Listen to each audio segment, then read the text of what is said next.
Alright, so hello po, magandang araw mga kaibigan at ngayon po ay tatalakayin po natin yung sagot po ng MP Promotions President na si Sir Sean Gibbons hinggil po dito sa post ni Oscar De La Hoya sa kanya pong Twitter account. Pero bago po yan, intro po muna tayo. Good day everyone. First I would like to thank Sir Manny Pacquiao, Sir Sean Gibbons. Mark Montana will translate. First, I would like to thank God for giving me this strength. We'll have the main event of the evening. Casimero!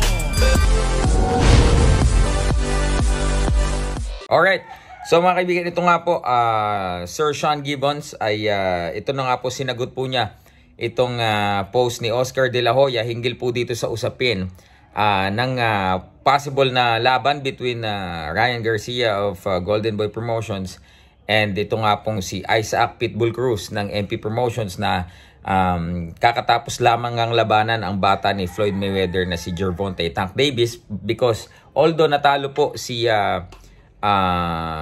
Pitbull, pero na-expose naman po si Tank Davis na talagang hirap po siya sa mga pressure fighter na kagaya ni Pitbull. So supposedly, ito nga pong si Pitbull ay magiging tune-up niya.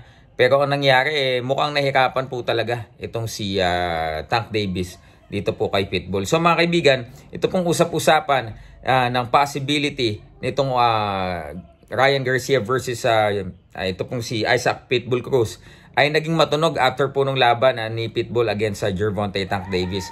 Ngayon, naalam din po natin na somehow meron din pong tawag dito internal dispute na nagaganap dito po sa kampo ni Oscar De La Hoya at ng kanyang bata na si Ryan Garcia, kasi nga ang kanilang issue ay yung hirap na makakuha ng mga malalaking laban o yung laban sa kapwa niya ba mga bigating star ng 135 pound division dyan po sa Amerika.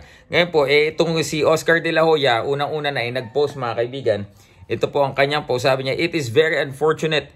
Isaac Pitbull Cruz 98 team." Ibig sabihin yung team ni Pitbull turned down a very lucrative offer. More than he made with Tank. Tinag niya pa si Ryan Garcia at Golden Boy Boxing.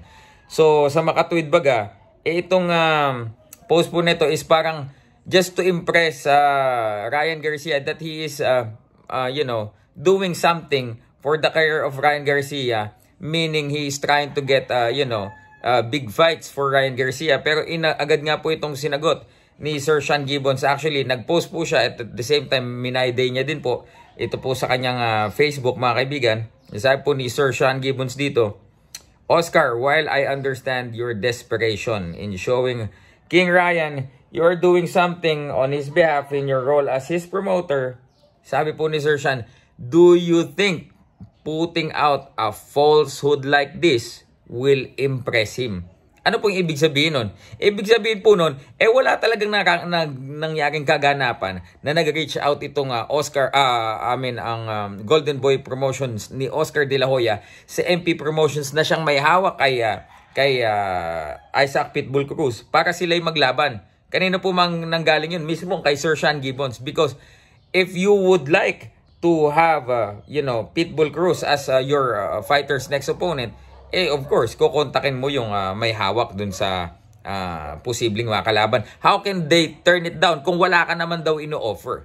So how can MP Promotions turn it down if Oscar De La Hoya and Golden Boy Promotion doesn't even make any offer, or they didn't even reach out yet to MP Promotion? So calling out Oscar De La Hoya, if you really wanted to make or if you really wanted that fight to happen between Ryan Garcia and Isaac Pitbull Cruz, you know Sir Sean's number, you know the number of MP Promotions, and let's make it happen. If Gervonta Tank Davis was exposed, and we believe that Tank Davis is better than Ryan Garcia, no disrespect by the way, we believe that Pitbull Cruz has a very huge chance against Ryan Garcia, and we know that you actually knew it. That's the reason why you don't even make an offer. So that's it. Shout out Golden Boy, Ryan Garcia. Let's make it happen. MP Promotions, Isaac Pitbull Cruz versus Ryan Garcia of Golden Boy